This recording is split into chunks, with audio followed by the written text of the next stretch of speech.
guys, it's Lori from LivLight. If you follow me on Instagram at LivLight_, well, actually, if you don't, please do at LivLight_, you know that I love to make big, elaborate cheese boards.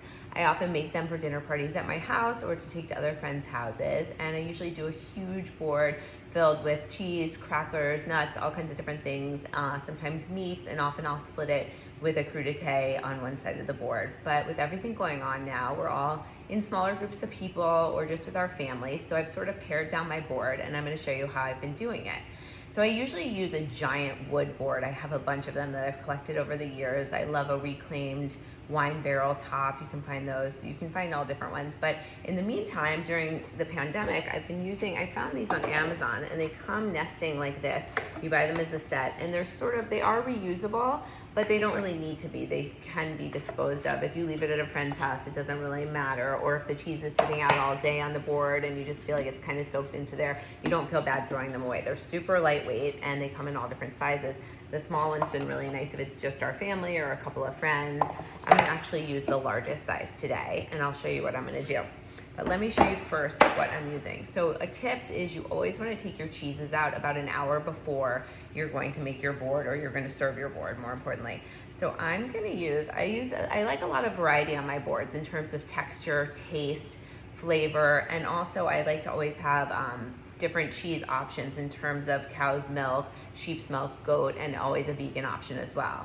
And same with the crackers. I like to always have a gluten-free option, since lots of people have gluten intolerances or just don't like to have gluten. And I like to have a mix of different fruits, nuts, dried fruit, all different things, just for a lot of color, texture, flavor, and mix. So I'm gonna start with the cheeses. One of my most favorite cheeses is Manchego. This is a sheep's milk cheese. I get the one that's the 12-month aged Manchego. That's my favorite, but they're all really great. It's a harder cheese, and again, it's from sheep. Then I love Gruyere, so I just use a basic Gruyere. This is cow's milk, and it's kind of medium, not quite as hard as the Manchego, but similar to like a Swiss. And then I use Brie, which is also a cow's milk. We're all pretty familiar with Brie. And then if you haven't seen this is called Humboldt Fog, and it's actually a goat cheese. Some people think it's blue because of the line down the middle, but it's actually not a blue cheese. It's a goat cheese, and it's very delicious. Everyone who has it at my house loves it.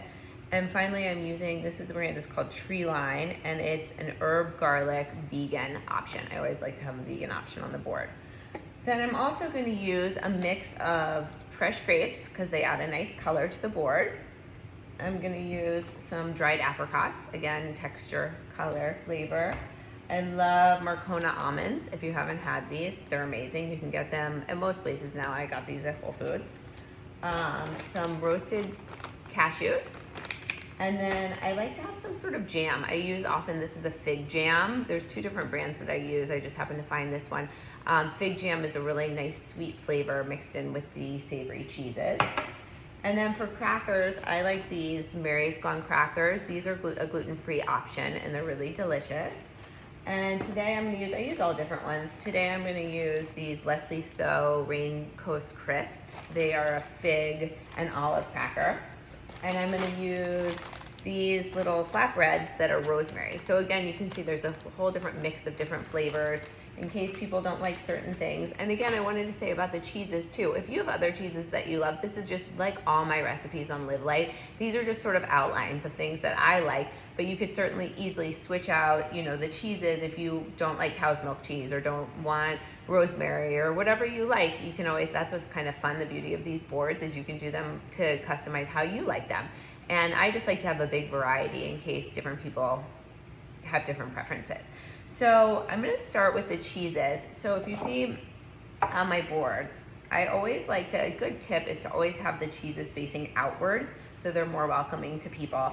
And I cut certain cheeses and I leave certain cheeses whole depending on their shape. So for instance, a Brie, I wouldn't really cut it because it would be really hard for people to pick up because it's a really soft cheese. Same with the Humboldt Fog. The Gruyere and the Manchego I like to cut. I like to have a few cheeses cut because I think it makes the board more welcoming. People are more likely to dig in if there's some cut pieces. And then for the vegan one, it actually pops out really nicely, and I just put it in a little ramekin.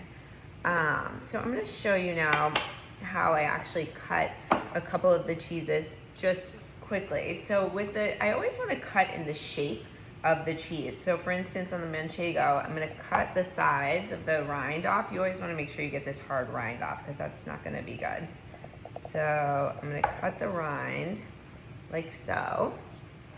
And then I'm going to, as you can see, it's sort of just a triangle shape. So I'm going to continue as thinly as I can. I'm going to cut in that triangle shape because you want to stay with the shape of the cheese. Like so. Okay, so then I'll come back to that. But with the Gruyere, as you can see, it's a rectangle. So that makes more sense to cut into, again, I'm going to cut off the ends of this one because the rinds are just sort of at the end.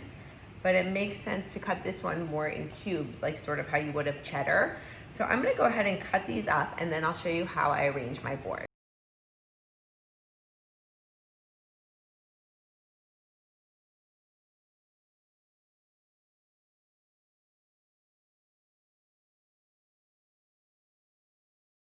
Okay, so I like to start my board sort of from the inside and work out. And I really like to have my boards crowded. I know some people don't because they think it's less inviting, but I sort of like it to feel a little bit more organic and less organized and sort of like just a lot together. I just think it gives I like how it feels. So that's how I do it. If you like it to be less on it, totally up to you, your preference. So I'm gonna start with the bigger pieces, as I said, the ones that I wasn't gonna cut. I'm gonna peel this brie sticker off. You can actually eat the rind of the brie, so you don't need to trim that at all. So I'm gonna take that, it's sort of the biggest one. So I'm gonna kind of move, I had put some grapes down. I'm gonna put this in the kind of the biggest corner like that. And then the other one that I'm not gonna cut is the Humboldt Fog, and they're both kind of a soft cheese, so I'm gonna put that on the other side across the way. I'm trying to get this so you guys can see it. And then, I don't know, I just like to kind of play with different heights and different things. So maybe I might actually take, let's see, I might take well, we'll wait on the fig jam. I'm gonna put the vegan one here, and then I'm gonna fill in with the cut ones. So I'm gonna put the manchego over here. And again, I just sort of like it messy. It's okay if the pieces sort of just fall, and I just kind of like it messy, mixed in. Let's see this one. So just kind of mix in the pieces. And then maybe I'll just put this Gruyere here. And again, it doesn't have to have so much order to it. And I really like the fig jam with the brie or the Humboldt Fog, so I'm gonna put that there. And then I like to just kind of throw around. It doesn't have to, sometimes you can use different ramekins and things like that if you like it for a certain look, if you want it to be more organized. But I kind of just like to throw around some nuts here and there, mix them in. And again, we're gonna do some of these dried apricots because they give a really nice color. So we'll mix some of those just kind of around. There's really no true rhyme or reason to how I do it. I just kind of like to mix it in. But as I said, I like it to be really full. So I'm gonna put in some of the crackers now before I forget. So again, like I said, these are a fig cracker, which is a little bit sweeter, and also a fig jam. So I'll put these sort of fig, if I can get this open. Let's see. I'm gonna put some of these fig crackers right here by the brie. Kind of just angle those in to fill in, like that. And then I'm gonna take the Marys. They're pretty good with anything. They're just like a seeded cracker.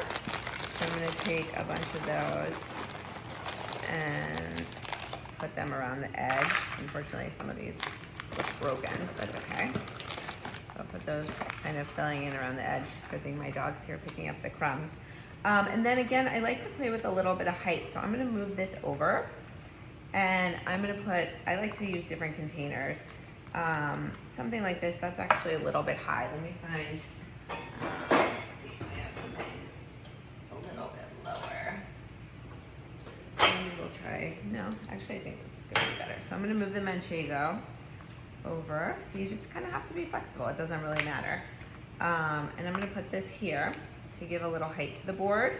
And I'm gonna take these flatbread crackers that I was talking about, and I'm gonna put them, instead of laying down on the board, I'm gonna stand them up.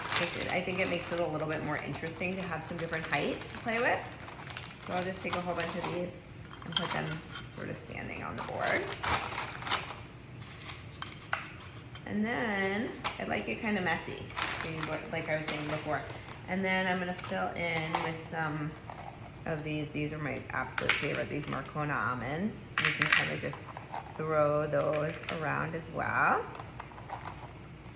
And I just like my board to be really filled up, so I'm gonna kind of mix those around. They're a little bit oily, so you kind of just have to wipe that off, sorry. And then I might throw in, let's see, I might put some more apricots for some more color. You sort of need something over here. You just kind of feel it out and see where you need stuff and where you're lacking color. So I'm gonna put a bunch of these around because I think they look really nice. So, and then I've collected over the years also, this is another thing, you can find these. I love to go in kitchen stores. There aren't so many anymore, but I love to find different things along with the boards. These are some great little spreaders. I have some little teak ones like this, and then these are cheese knives, and I have them in all different colors. So I'm gonna put one in each of these soft cheeses, and again, that adds some nice color as well. Put this one here, and then I'm actually gonna use the little teak spoon in the fig jam, and I'm gonna put the orange one there. And then I'm gonna mix in a couple more of the nuts just to fill in. I really don't like when there's any empty spaces on my board. I like it to be super filled up. And you could also add, additional more crackers if you have other kinds that you like, or you could add in a lot of times I do other fresh fruits like berries you can mix in, or you can do fresh figs if they're in season. You can really, as I said, you can really do anything you like if you just play around with the board. But as you can see, mine, they're never perfect. They're just a little messy, very full, but totally delicious and filled with all different colors, flavor, texture, and I think a little bit of something for everybody. So I hope this was helpful, and I'll come back on and do another tutorial about how I do my big boards, especially the ones that I mix with the crudité, because those are really a crowd favorite. But in the meantime, I think this is a great thing to do now for small groups of friends or just for your family, and I hope it was helpful. So make sure to keep in touch and follow me at LivLight_ and check out my website at liv-light.com. And if you have any questions, let me know. Thanks.